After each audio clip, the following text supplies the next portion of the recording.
Hey guys, welcome back to Vinceville Custom. So today I'm sharing with you a DXA Designs Age of Apocalypse Colossus vs. Sugarman kit. Now, this thing is massive and it was a hell of a lot of fun to paint up. We'll kind of go over a lot of little things that I had to kind of do and everything, but I love Age of Apocalypse storyline and it was really a lot of fun working on this kit.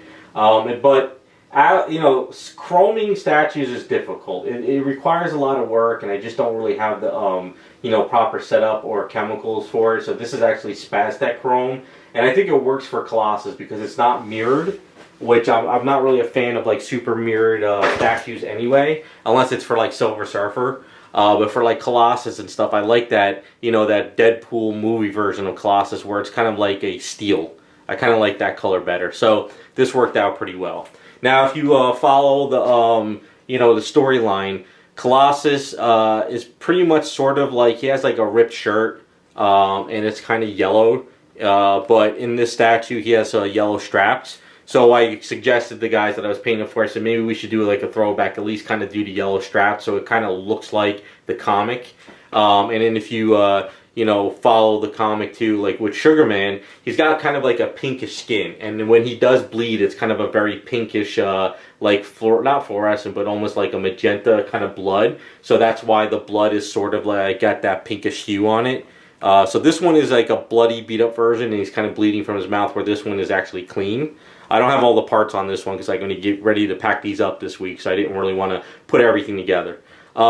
He was really well keyed. There was a little bit of tricky stuff here and there. We'll go over that in a second, but I'll just go over the paint stuff. So he is actually Spaztec chrome, and I find that Spaztec chrome is really great for like a Colossus kit, or if you want to chrome something, but you don't want it to be that mirror chrome, but you don't want it to look like it's kind of just like a pixelite, like a metallic-y paint. It's kind of like that middle ground, and I think it works for Colossus.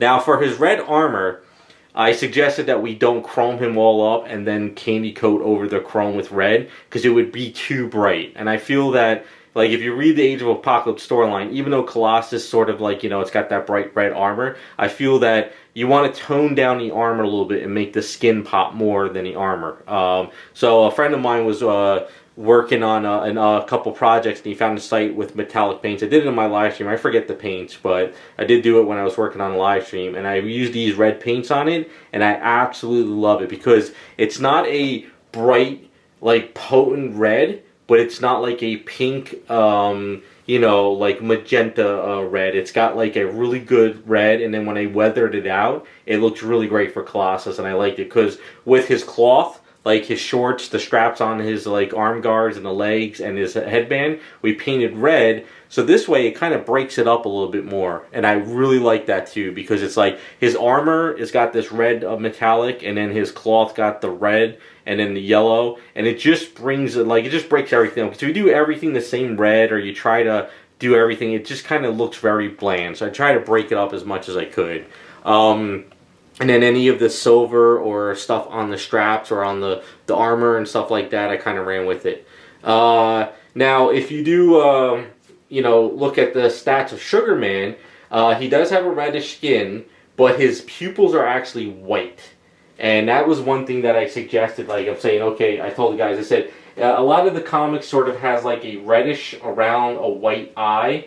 Sometimes they don't draw the pupils, but because these were sculpted on, we had to kind of work with it. So I did do like a reverse bloodshot in the eyes. If you look in closer, you'll see like little like white streaks in there. So it's kind of like a different take on bloodshot eyes. And then pretty much ran with that. And then of course his teeth are like a yellowish color and stuff like that. Now there's a couple straps on the legs I did not put in for the video because I figured they might snap if I try to hold them. So there's a couple of straps you see up on the gauntlets, but there's also straps that go right here into the back calf muscles. But because I feel you have to like lift them from here, if you kind of put your hand in here and not careful, you might snap them. And then there's two over here. So I figured I'm just going to leave those alone. I'm not going to try to push them and everything. But everyone is pretty much keyed pretty well. This piece comes off right here, and these two arms go in like that. These things are removable with the heads. I did have to do one thing though before I put him together. Kind of pull back a little bit. So he is pegged into the base with underneath his feet. There's a peg under each thing. And there's a peg under there and a peg over there. Now the problem is if you were to glue him together without putting him in the base, and then you try to put him in, the pegs might be at a separate angle, and they might not work. So what I did is I did the lower half body first. I put it all together with these pieces, because this piece connects to here, and then this piece connects to here, and I made sure that worked. And I dremeled out a hole in the base, because I always do the figure first and then the base last. And then I put eaves in there, and I made sure that the body goes in and out of the base without falling and warping. So the pegs are, so like, well, basically what I'm saying is you can't take this body and put it on that base, and you can't take that body and put it on this base because the pegs are different. But that's just the way it worked.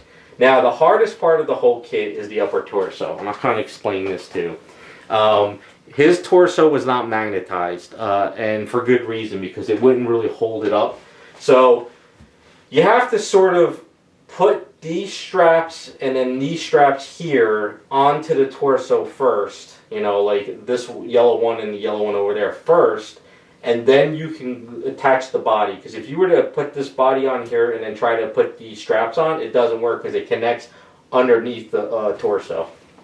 So the other problem is I could put eaves in there and then I could put glue and I can hold it, but if you're not careful, it's such a heavy forward item that if you're not paying attention and say, like, you know, you put some glue in there and you put eaves and you walked away for like an hour that night, you never know if that glue might actually snap on you and pull forward, and then the next day when you wake up, the eaves cures and then you have like a gap and he's kind of forward. So what I did is I dremeled out a lot in the key area, and I poured in 2-part resin, you know, like regular resin you would use to cast or sculpt an item. And what I did is I poured it in there and I put the body on and I held it for about a good, you know, 5 minutes or so, and then once that resin sort of cured up, I set it up in a way where it would stay, and then overnight it pretty much cured up the body. So it's got like 2-part resin and stuff. But with the keys, I kind of did hatch marks and I dremeled around, so this way that the resin kind of goes into all these grooves and it bonds it together.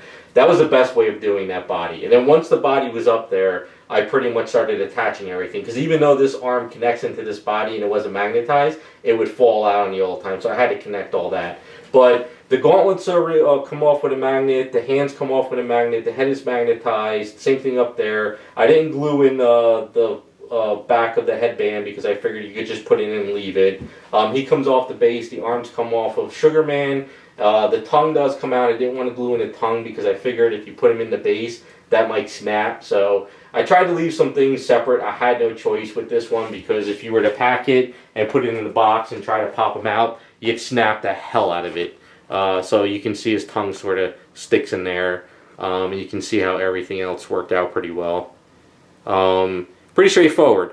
So this, you know, chrome work is hard. So I cleaned up the kit, I primed it, I cleaned up any errors I saw, and then from there what I did is I did another prime session, and I made sure it was smooth, and then I did primer sealer, and after primer sealer I did the gloss black from Spaztec, and then I did Spaztec Mirror Chrome, and then there's a clear coat from Mirror Chrome. Now the way Mirror Chrome clear coat is kind of, I like it, but I don't like it. You have to do a light coat, you have to follow the can, and then do another light coat, and then you can do a heavier coat, and you have to do it with all in like a 2 or 3 day process.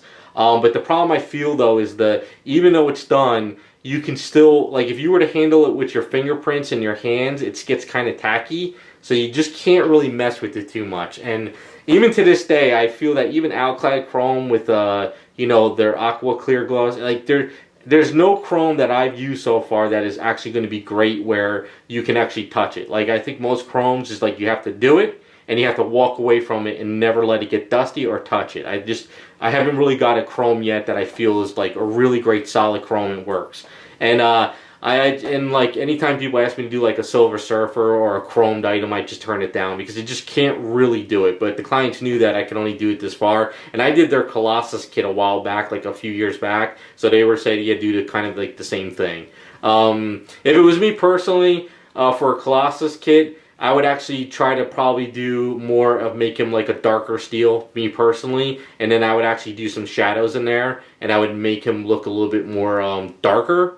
But like metallic, but that's kind of me. But I'm not really a Colossus fan. Even though I like the Age of Apocalypse stuff, I'm just not really too crazy with all that. But now, as far as the bases go, if you were to put Sugar Mans next to each other and the bases, you would see that they're actually different shades of colors. What I did was I painted up this Sugar Man and I painted up that Sugar Man, but what I did is I mixed in a little bit of a different color for that one and a different color for this one, and then once he was done, the same thing with the bases. So each Colossus is pretty much painted the same, but the bases are different, slightly, just slightly. I like to change things up. I didn't want to do exactly the same thing on both of them. I wanted just to change them up, and also we got the bloody version and a non-bloody version, so that works out pretty well too. But that's pretty much it. It's pretty straightforward, just a massive kit, very heavy. It's going to be a hell of a thing to kind of put him together in the box. But the good thing is I'll be meeting up with the guys later in the week. I could drop it off to them so we don't have to worry about shipping, because I would be worried about shipping, because I feel that if you were to handle him, you have to grab him under the crotch and you have to haul him this way. If you were to try to grab him from up top, you can crush these pieces, and also the weight could pull this bottom part out. You never know. Even though I put a lot of resin in there and it's holding it, you still never know, and I never trust anything. It's just the way it is. But all in all, it worked out pretty well. And I did dirty up the feet a little bit, just kind of in the back, without breaking a finger or so. You can kind of see back here, I did dirty up the feet and the shoes, because I figured if he is running and he's kind of going there. And there was some sculpted stuff on the bottom of his shoes too, so I followed that. That's pretty much it. It's pretty straightforward. Really great kit. The red metallics is great. The chrome worked out pretty well. I like the yellow on them. It's a dirtier yellow, and I think it just feels the whole vibe of Age of Apocalypse. You know, it's not super, super clean, but it's not like, you know, bright anodized chrome red all over his armor, and I think it just fits the character better. So this red is kind of becoming one of my favorite metallic reds out there, because it's not bright red, it's not magenta or pink, it's got a really good red to it, and I feel it works out pretty well. But that's pretty much it. Pretty straightforward, really great kit, just a lot of work because he's big. So having two kits at the same time in the studio with all these parts all over the floor was a lot. But once I pushed through it and I got the figure done and everything was glued together, everything started going a little bit smoother after that. So let me know what you guys think. Do you like the paint up? Do you like the red metallics? Maybe what I'll do is, if I remember, I'll put a link in the description of the brand. You guys can check it out. And then, you know, we'll see how everything works out. So let me know what you guys think. Thanks for watching, and we'll be back with some more videos.